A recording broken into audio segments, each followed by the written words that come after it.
Hello friends, my name is Ayesha. आप लोगों ने मेरी पहले वाली नॉवल क्रूअल हस्बैंड ज़रूर सुनी होगी।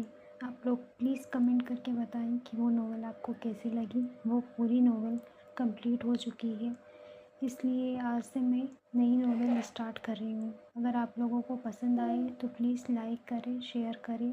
और उसने सभी से अभिनव के बारे में पूछ पूछ कर सबके नाक में दम कर दिया था।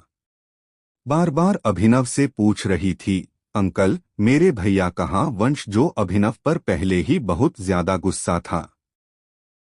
मिष्टी के बार बार अभिनव के बारे में पूछने से उसका गुस्सा बढ़ रहा था और वंश ने जोर से मिष्टी के ऊपर चिल्लाकर उसे चुप कराया।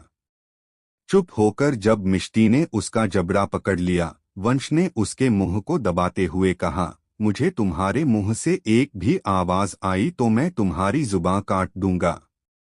मिष्टी जो उसके चलने से पहले ही बहुत डर चुकी थी, वंश के यह कहने पर उसकी आंखों में मोटे मोटे आंसू आ गए और वह रोने लगी। पंडित उन दोनों को वरमाला बांधने के लिए खड़े होने को बुलाते हैं। मिष्टी जो वंश से डरी हुई थी, चुपचाप वैसा ही करती जाती है जैसा वंश कह रहा होता है।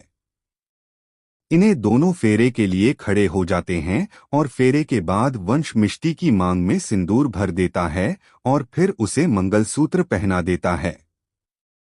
कुछ ही देर में पंडित की आवाज आती है और वह वंश से कहते हैं कि आपकी शादी संपन्न हुई। इतना सुनते ही वंश के चेहरे पर एक डेविल मुस्कान आ जाती है और वह मिस्टेक को खींचकर मंडप से उठाता है और उसे जमीन पर फेंक कर कहता है, अब पता चलेगा तुम्हारे भाई को कि मजबूरी क्या होती है।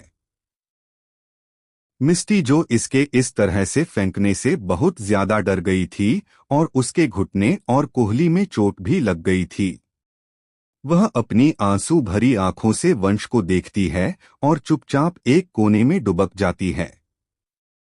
वही उसकी इसी हालत देखकर वंश को थोड़ा बुरा लगता है, पर अभिनव के बारे में याद आते ही उसका गुस्सा फिर से बढ़ जाता है।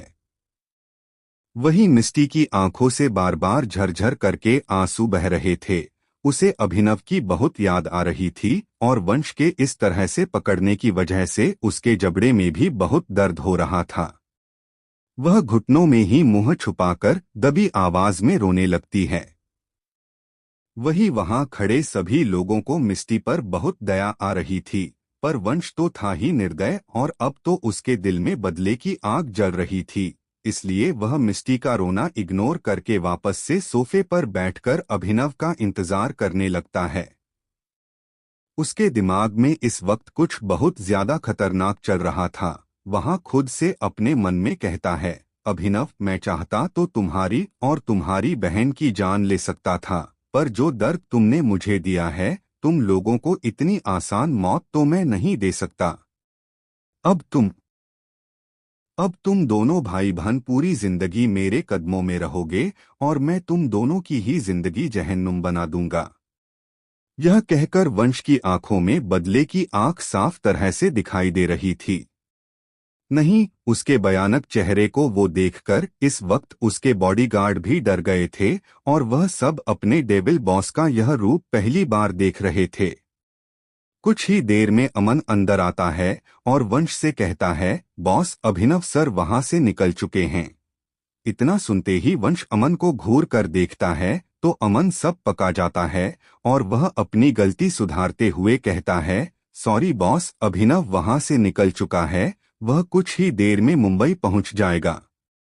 इतना सुनते ही वंश के चेहरे पर एक डेविल मुस्कान आ जाती है। वह कहता है, गेम स्टार्ट ना।